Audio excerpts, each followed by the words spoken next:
Good morning, everybody. Welcome to the Flow Show. Let's have a quick one. Football's on.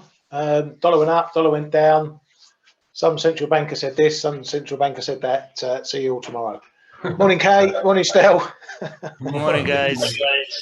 That's exactly it, right? That's exactly it. I didn't write all my lines down. That's exactly what happened. I've purposely switched off the Argentina-Saudi Arabia game, so I'm not distracted. Such is my dedication. I hope you are following likewise, you too. Yeah, well, you know what? They only show the games here on subscription TV, so it's not on free TV. No, really? Which is shocking. Never happened before. Actually, no, tell a lie. They show one game on free TV, and the others are on subscription TV, which is probably illegal. I don't know. Anyway, so I can't really watch them anyway because I don't have the subscription service to that particular one. Well, I don't advise you to get a VPN, and I don't advise you to then use that VPN to channel into maybe the UK TV channel. Yeah. No, if I want to, I can find the live stream for free, but I'm just not bothered now. No, okay. Well, so you do the show, and I'll go watch the football then. How you doing, Kay? Yeah, all good, man. As you say, not a lot happening. Watching the World Cup, it's there's really not a lot happening. No. When are your boys in action? Your real boys? Tomorrow. Tomorrow, yeah. Okay, cool. Morning game or what time? No, the evening game, 7 p.m. Our time. Okay, no doctor's appointments for you tomorrow morning now. Nope. That's fine. Right. Cool. Right, let's crack on then. Going to start in Japan this morning. PM Kishida is said to be thinking about a cabinet reshuffle by the year end. Wants to shuffle the pack around apparently. So we'll need to see who comes in, who goes out, if there's any major changes, particularly in something like the Ministry of Finance. That sort of area is the one we'll be mostly concerned with. Bit of a strange source, but the South China Morning Post was out with a study from Sumitomo on Japanese consumers, saying that consumer and businesses are feeling the pinch from high inflation. This was a survey conducted in October by the Sumitomo Life Company or insurance company. And it said that more than 87% of some 5,000 people polled said rising prices had affected family finances to some degree. And as a consequence of that, nearly 73% said they were actively looking to cut expenses. Now, this is only as inflation has only really started to rise the last few months, putting a bit of pressure on there. As it was, we had a little bit of inflation data. Bank of Japan core inflation coming in much higher, 2.7% versus 2% prior, beating the forecast there. This was a BOJ measure year on year. So potentially some signs that consumers are feeling the pinch. Obviously, inflation over there is a very big deal. So even the small movements in inflation can have big effects in sentiment at the very least, because they're not used to inflation over there. In the meanwhile, Kishida was following some meetings with the Bank of Japan, reiterated or came out with some comments saying that the government and BOJ have agreed to pursue a stable price target, and the government will cooperate closely with the Bank of Japan to manage policy, but that concrete monetary policy steps are up to the bank themselves. What do you make of that, particularly inflation stuff, Kay? Oh, well, it depends who SCMP found to do their survey with, but yeah, we always have to take Chinese pieces with a pinch of salt. But it's relatively easy to write an article, and it is true that on the ground, actually, the Japanese they're always surprised when prices are rising. But it's not new. Prices have been rising since earlier this year. So yeah, What do you make of that, what do you make of that Bank of Japan core number going up 2.7%? Yeah, that's another one. That's perhaps a more interesting one. in regards to what may be happening. And Kuroda has said many times enough that he won't change anything. His vice governor Amamiya has pretty much agreed on that, but it does look like from some internal side and the lobby side, perhaps pressure is mounting a little bit. Also, the local Japanese banks, we know that they are suffering from the negative interest rate environment as well. The market can speculate a little bit, but then we'll have to see what really they come up with. Base case is still that they don't change anything until the end of the fiscal year. Keep on repeating that, and I think it's still valid. But there's perhaps instead of 0, there's now a 5 or 10% chance that they may do something come around December. But what it will be is the question, right? Yeah, I think it's going to be interesting to. I mean, we know what their thoughts are on inflation. As much as inflation's rising, the message has been that they still expect it to be transitory and fall next year. But I wonder if perhaps at the next meeting they do, or Kuroda does touch on what's been happening in inflation. Maybe, any sign that inflation is potentially going to stay for longer than they expect is probably going to be enough to move markets quite significantly, I think. Yeah, that's a fact. I mean, the market will move. Now, whether they are going to change anything, and then the wake up will be a bit rude to the other side. That also remains to be seen. But the market may react. So it's a bit when you look at those data, when you look at the comments. It does tell to me that yen is going to trade in a range until we know more about it, because fundamentals are still not really pro yen, right? Yeah, exactly. Expectations of that may evolve.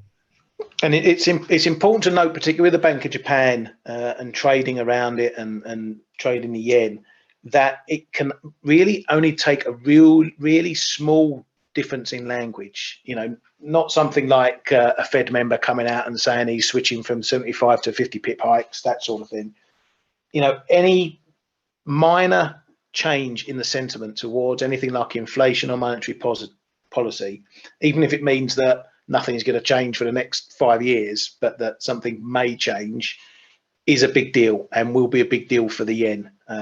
So that the magnitude of a small change for the Bank of Japan is bigger than it would be for any other central bank. So that's going to be something everyone needs to be prepared for. Guys, I have a question. Yeah. I have a question. How come, I mean, a question for everybody, really.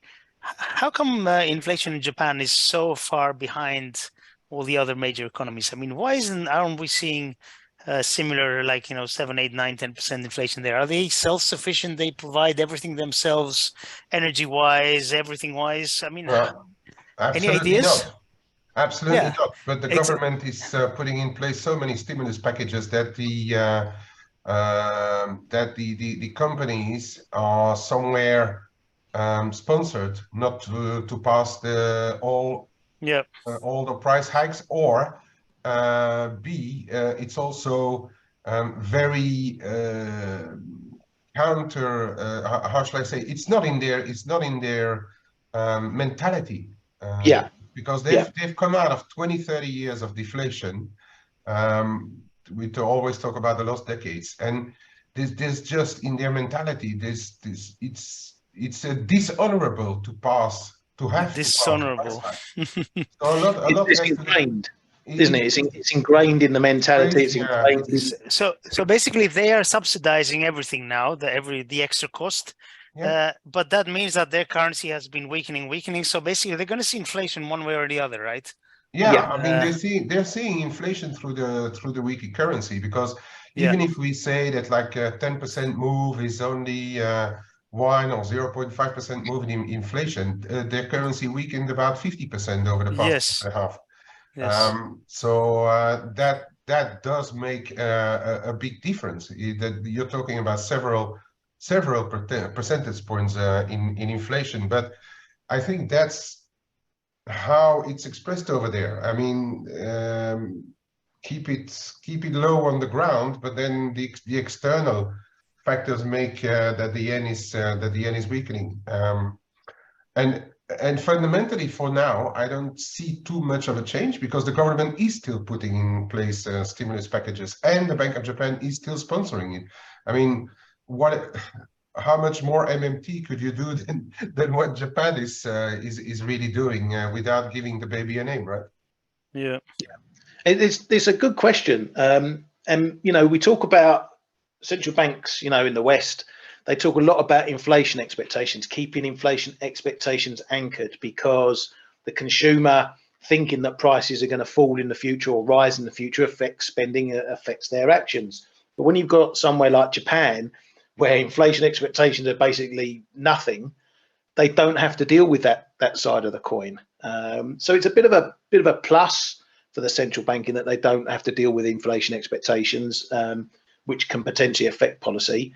But on the flip side, like you say, when real inflation does come along, it's going to hit them hard and it's going to cost them. But it shows the differences between how banks look at things and what they read to gauge, you know, these inflation expectations, which becomes part of policy. So yeah, that was a great question, Stella.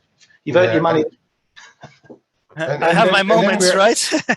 and then we're still talking about in the global scheme of things about short-term stuff. And I know for a trader, 10 minutes it could be a long time, especially if something really changes. But if you talk about a really long term, I'd like to send our audience back to the interview that I did with Daniel Lacalle, and I asked him bluntly at one stage, do you think Japan is about to implode? And he said yes, because it's one of my base ideas as well, is that Japan is slowly imploding. I mean, they're only helped now by strong external commerce-driven companies like the big car makers, big machinery makers, but all the rest they need to import, and the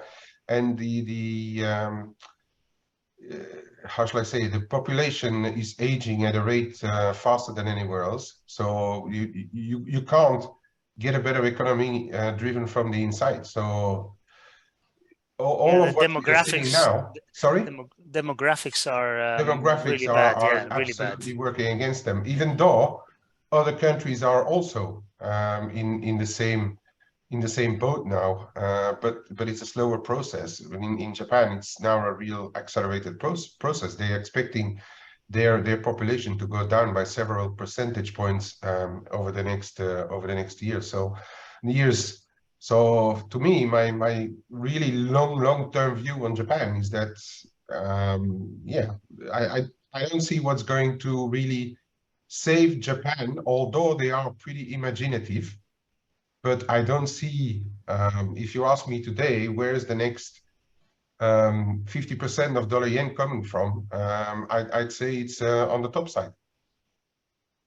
Yeah, that's a fair point. And we have, you know, we haven't even thought. I know we've spoken about it before, but you know, people are moaning here in the UK about what it's going to cost the Bank of England or the Treasury and the taxpayer when they start unraveling QE. You know, buying bonds when rates were low. You know, and now prices are falling through the floor. Bank of Japan owns over half the government debt market, so the cost there is mind-boggling. How much that's going to cost them to get out? They'll probably be getting out for the next 150 years. But yeah, it all adds up into the implosion. And I know we've spoken about it before, Kay, when we've met up and whatnot. It's a scary thought to think about the problems Japan has got and what happens if that did ever blow up. But it's one of those things where I think everyone knows it's there, but just chooses to brush it under the rug and hope it never happens. Well, I don't know. Perhaps we can one day dig deeper into what the real problems are in Japan, but we've already stated them several times. But it's not going to be an inverse Big Bang. It's like imploding from one day to another. It's just a very, very, very, very slow process, but it's undeniably there. And unless, simply speaking, unless they start to make loads of babies, and that's going to save them in a couple of decades. But it's not the way the Japanese think and go. Right. Mentality, isn't it? Ingrained mentality. Yeah. Anyway, on to well, hopefully cheerier stuff. We'll go across to China, and the Nikkei was out with a piece saying that China is thought to be stockpiling gold as a way of cutting dependence on the dollar. I read the piece. It was a bit of a speculative piece in terms of that. Apparently, central banks have been buying a lot of gold this year, and the eye has been put on China as one of the ones to buy a lot of it. We always know China's a potentially big buyer of gold, but the Nikkei sort of pointing a finger on that. Over on the COVID side of things, there was a health official out saying that China's COVID outbreak is still severe and complex. No end to cases rising over there at the moment, and a lot of focus, obviously press focus on that as well. But China has apparently issued local governments with a plan to implement 20 COVID measures. But along with that, they've said that local governments cannot add layers to COVID control or loosen measures. So we're all looking at these loosening headlines, but none of these new measures apparently allowing local governments to loosen up at all, continuing with the zero COVID policy over there. On a different slant, US and China apparently meeting up, or defense ministries have been meeting up to talk about this, that, and the other. Some in the market are looking at this as potentially an area where tensions can thaw a bit, and maybe the US and China will be a bit more pally after Xi been a meeting. But a China Defense Ministry spokesman came out and said the main reason for the current situation faced by China and the US is because the US made wrong strategic judgments. So a bit scathing there. And that Taiwan is a red line that cannot be crossed. Again, drawing their lines in terms of what's happening with the US. So we'll see if anything really comes of these talks between the defense mobs. RBA's low was out saying that rate hikes are not on a preset path and they could return to 50 pip moves or keep rates unchanged. They expect, or he expects, to increase rates further over the period ahead. No real news of note there, nothing new really from low there. Keeping the door open on the size of hikes, not being committed to anything. The RBA is one of the central banks whose credibility got shot to pieces more so than the Fed over this whole shebang. It was only last year that they were saying they won't raise rates till 2024. Now they're probably going to be cutting rates next year, as well as everyone else, as far as the pivots are concerned. ECB's Hawke Holtzman said that if things stay unchanged between now and December the 15th, he would go for a 75 pip hike. That's been pumped around the wires quite often yesterday and today. He is very hawkish, so no surprise there. ECB's Villeroy said that inflation should peak in France and Europe in the first half of 2023. Centino said sees room for ECB policy rates to increase more, but conditions are in place for a hike below 75 pips in December. So still playing the 50-75 game. I'm still leaning towards the higher possibility of a 75 pip hike than a 50 at the moment. But a lot of central bankers, ECB members, are one way or another. The UK government yesterday announced 484 million a targeted investment package. Now, not really a huge amount, but this was investment to support some UK research that came about because the EU is refusing to finalise access to some of the European programmes. This is all part of the Brexit fallout. So as we've heard a lot of talk about, the Northern Ireland Protocol, talks have been a bit better in the first stages under Sunak. But as you can see from that, there's still some issues with some of the other parts of Brexit, which is forcing the UK's hand to put investment into those areas.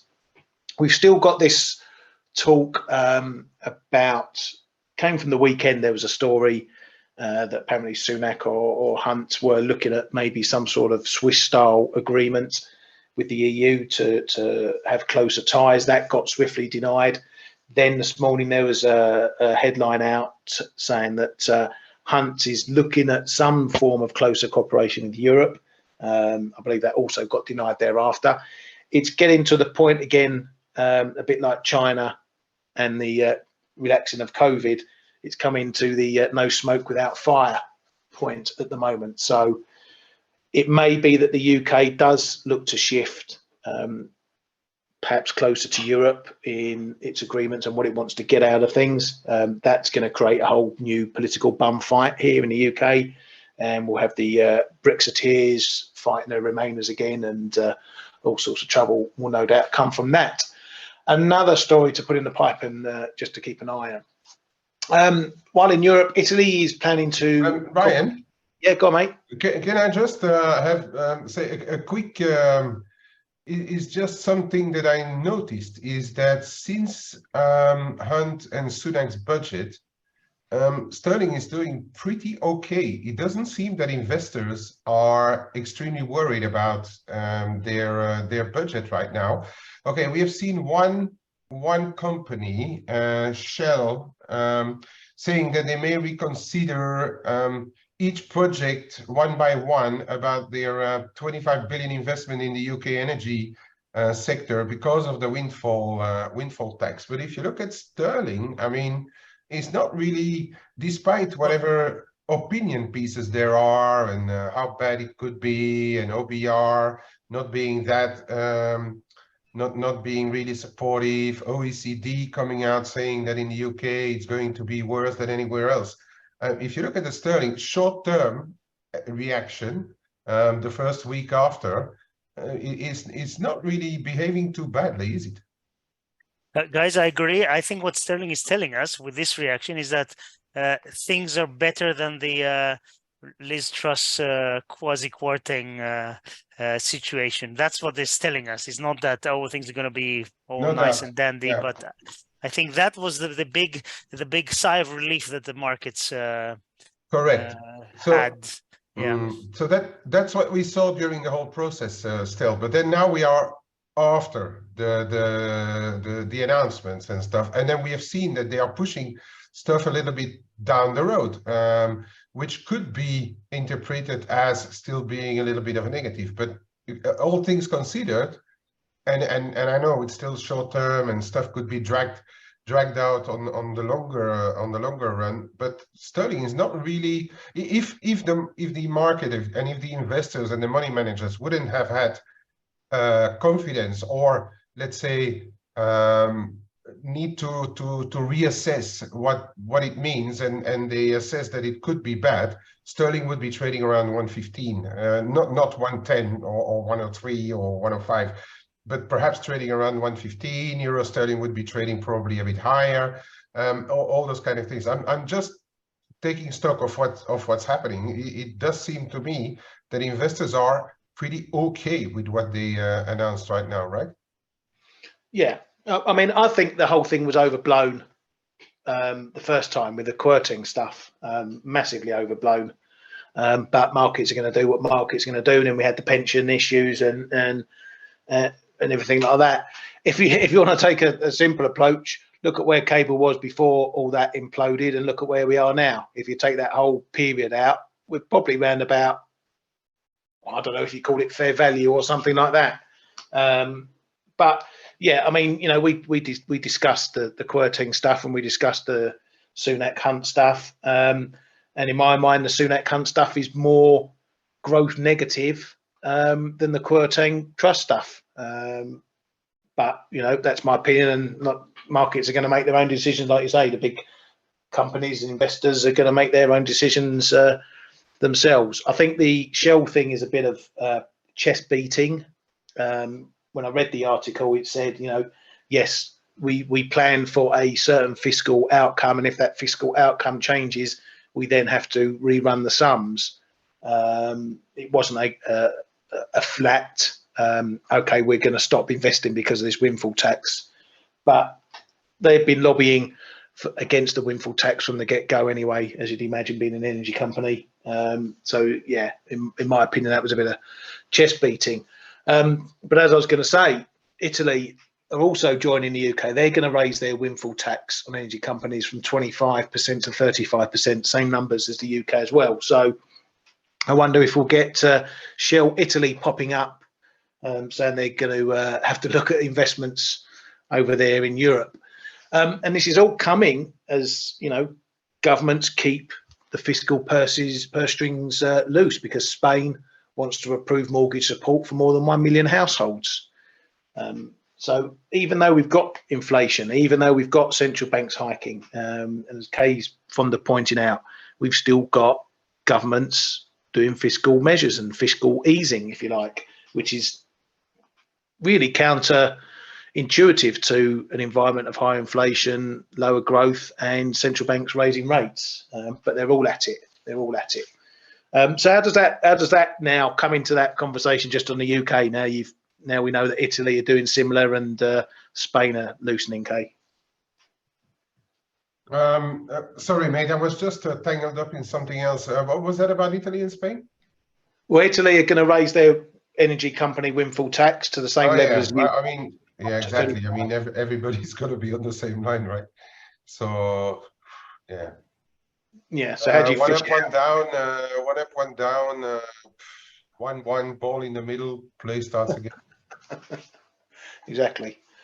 What are Greece doing, Stel? Were they doing any measures? We just take other people's money. That's what we do. I was about to say, you're just still backing up the trucks from the cash trucks. We don't have something like that, like a windfall tax, but with the current government, which is basically we're due to have elections again next year, but the current government has done very well, in my opinion, and we've kind of they've managed to tackle some pretty big issues, COVID and all that stuff.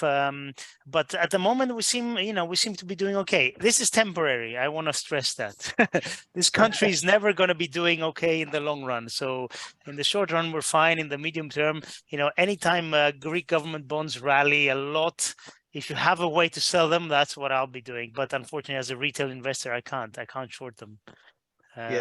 Anyway, it's been quite surprising how quiet the news has been from Greece.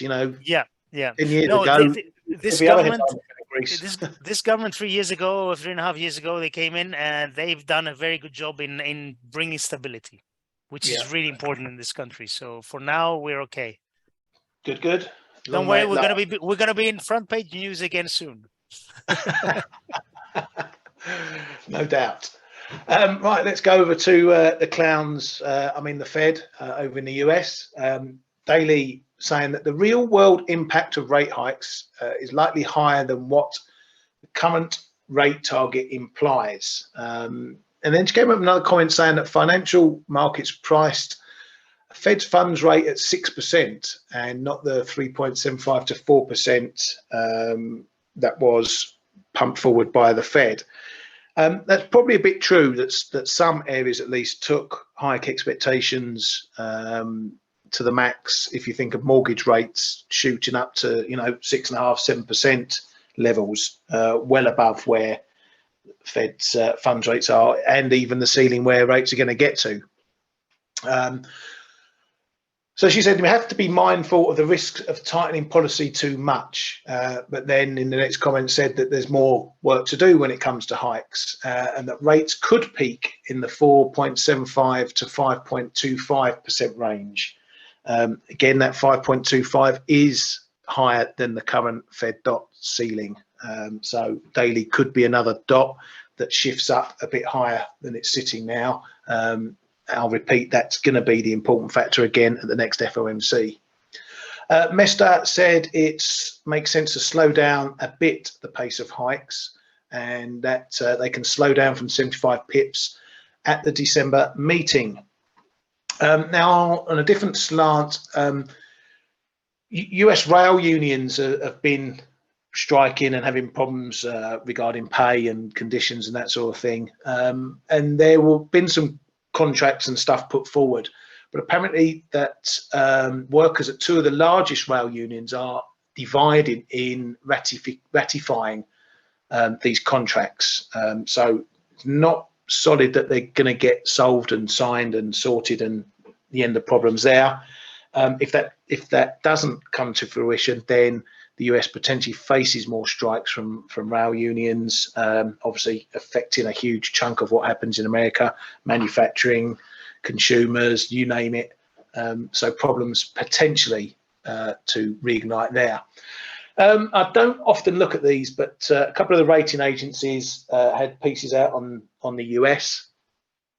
Fitch said that significant job losses are expected in 2023 as the labour market rebalances. And Moody's said that there's evidence of weakening economic activity mounting because US consumer purses are tightening. One area of note, and we won't know until at least December, is that November and December are big retail months. Obviously, we have the Christmas period, Thanksgiving, the Black Friday, Cyber Monday sales. So when we look at retail sales across this period, you know, in the old days, it used to be December was the big retail month for gauging the impact of holiday spending, with a little bit of November chucked in. But now it's across November and December. So we have to take those two retail numbers as a whole rather than individually as we get them. But if it's true that the consumers are tightening their purse strings, then potentially we need to look to see if we're going to get some really weak data. And obviously Black Friday sales numbers are going to be one of the big events, as well as Thanksgiving. So we should potentially get some of those maybe over the weekend, early next week. We tend to get early reports of Black Friday spending, online spending.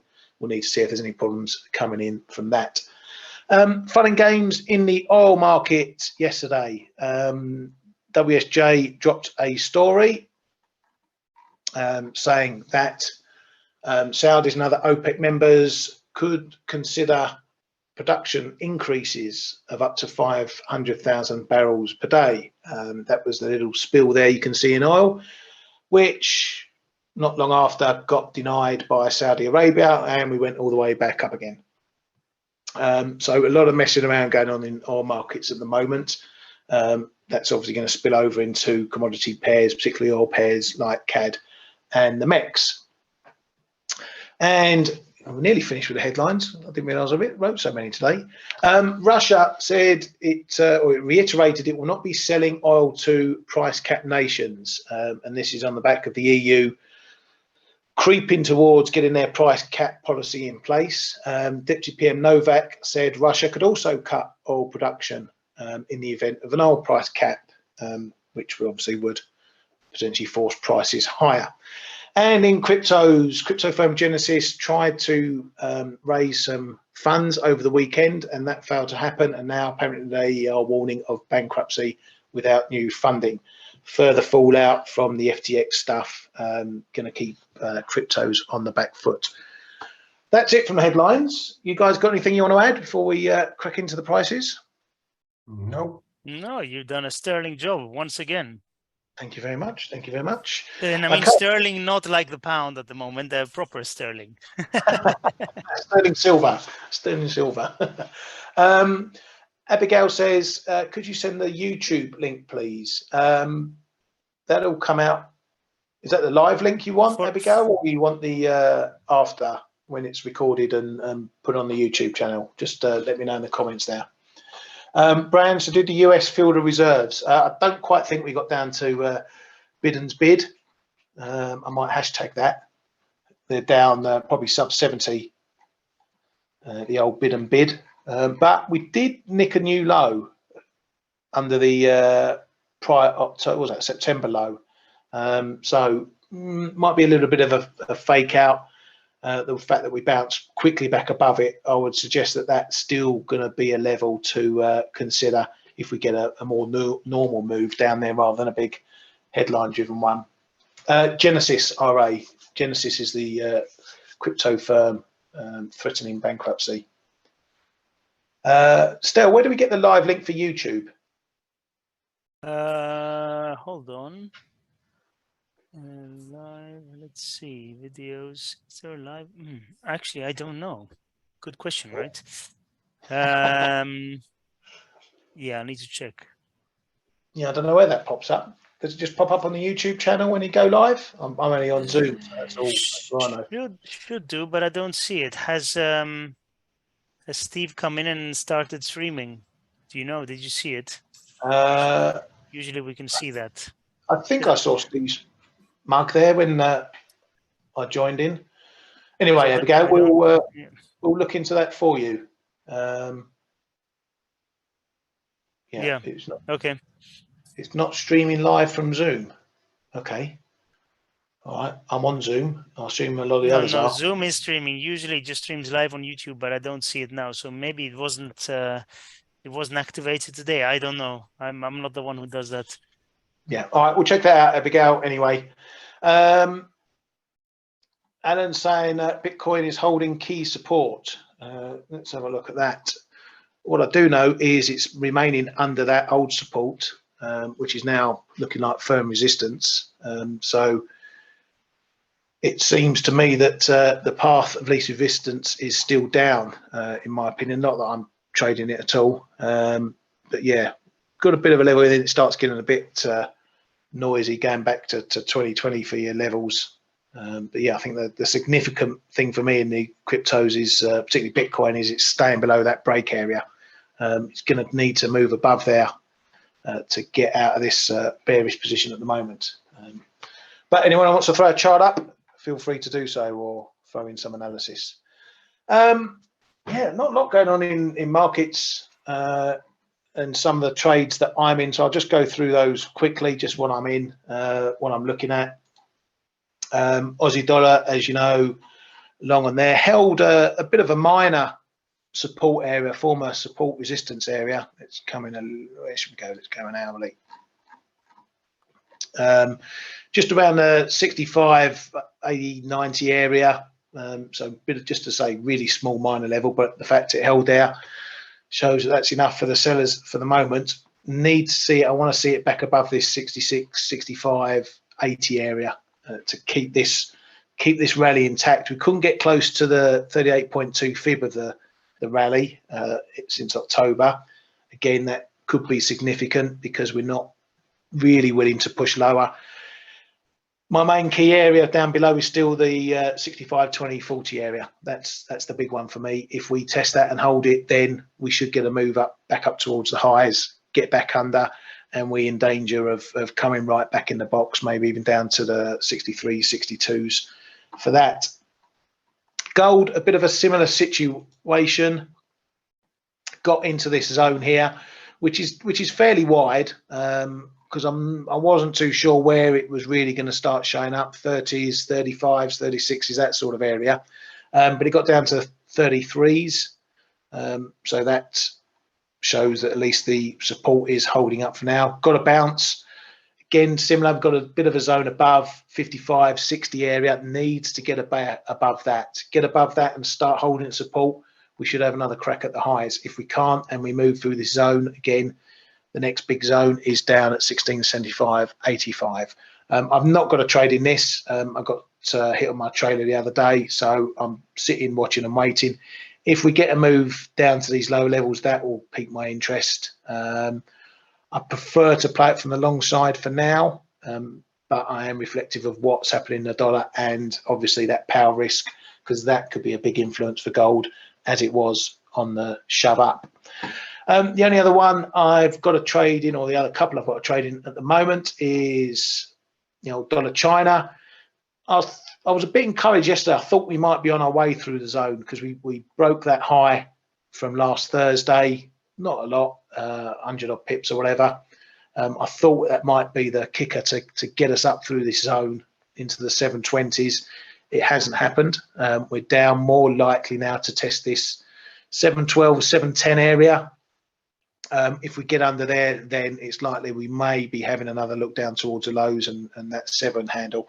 If we do get down there fairly quickly, I'm going to be a bit concerned about having a proper attempt at the 7 handle. I don't like a price coming back to a strong area too quickly. So if we do that, I'm going to be a bit concerned there. This is obviously this, let's go out a bit further. Bingo, bango. So this 702 area looks to be the main protection ahead of the big 7. So that will be a bit of a line in the sand, and then you know, under 7, all bets are off, and we might be seeing some steeper losses. But while we're holding this 10-12 area, it keeps me encouraged to stay in longs and potentially look for a further break up there. Certainly the news out of China relating to COVID isn't getting any better, but the fact we've dipped this morning despite worse news suggests that maybe the market's priced it enough, if you like. The only other trade I've really got on is the old Hong Kong dollar. Mentioned it was sitting right in the middle of support, bounced pretty much bang off the 780, back up to 781. I don't see any reason why we go right back up to the highs unless we get a really big shift in the dollar. If that's the case, I'm just going to reload shorts into there and do the old rinse and repeat. So those are some of the positions I'm in at the moment. I'm really a bit neutral on everything else right now. Euro sterling into the support zone. Let's just shorten that up as well. So holding, getting back above, but we're up and down until we get a hold above this area again. So about the 70 area, would we put another run into the 87?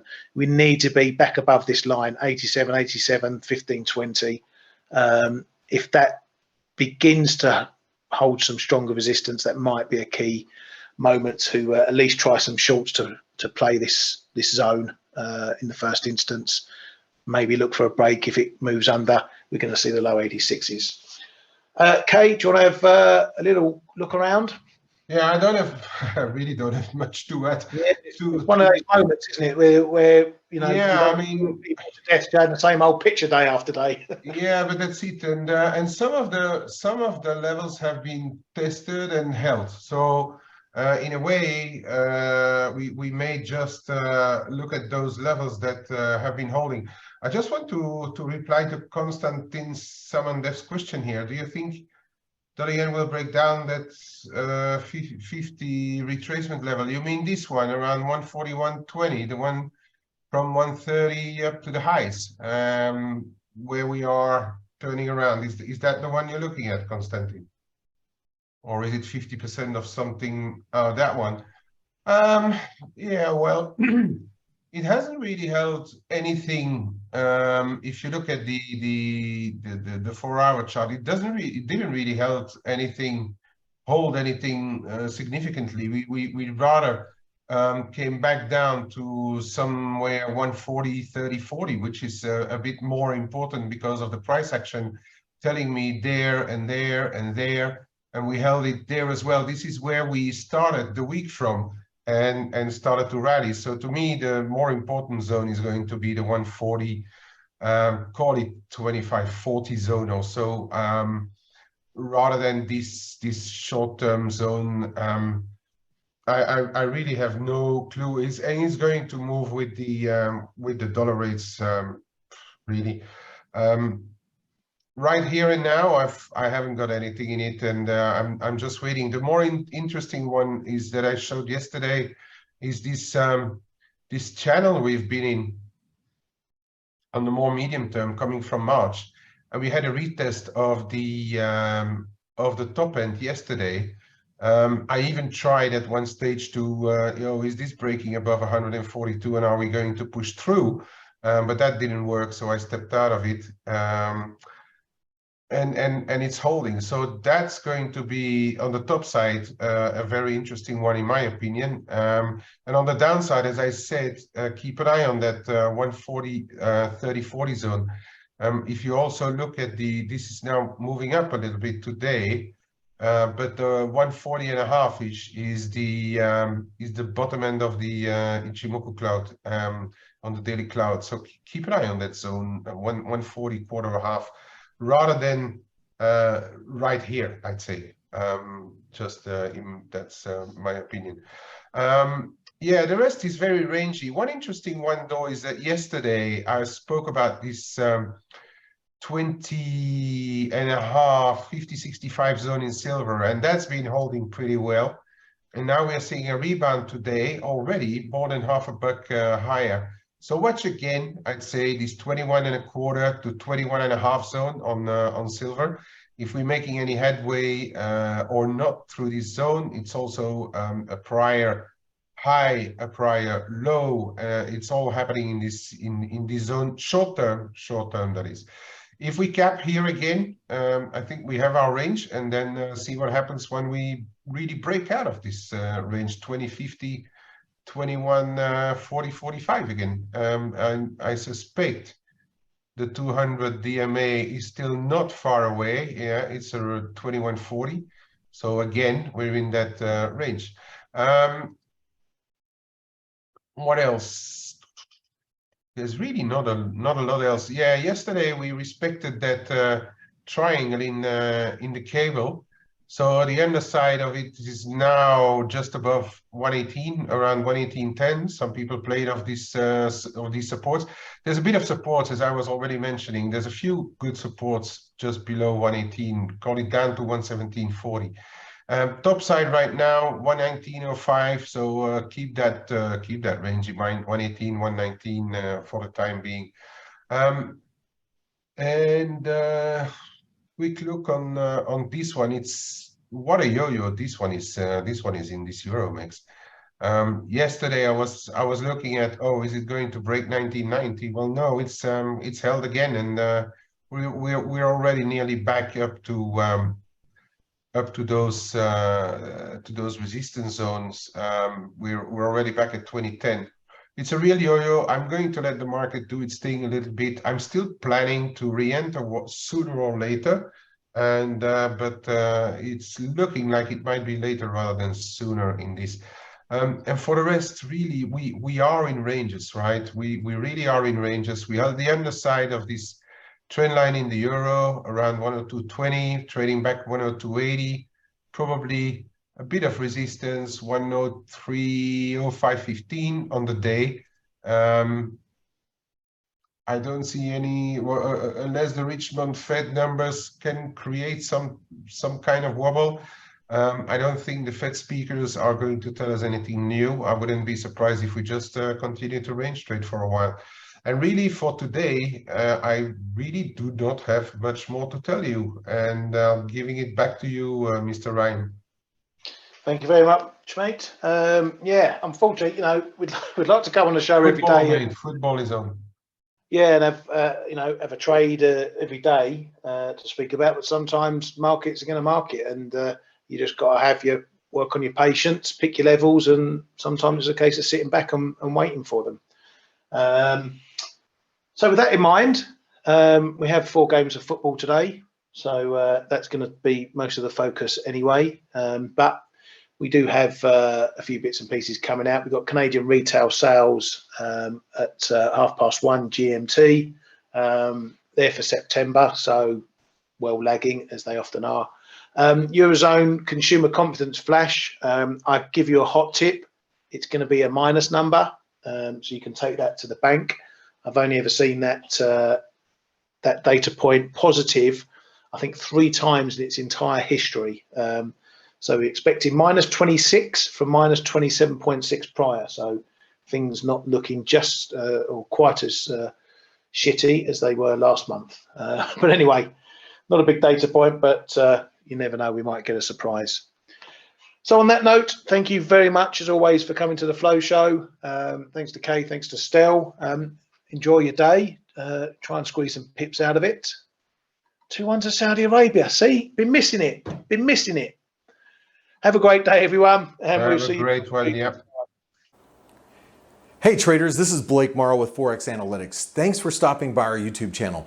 Don't forget to like these videos, share them, and subscribe to our channel so you don't miss any of the content that we provide here for free. Thanks for stopping by. I'll see you in the next video.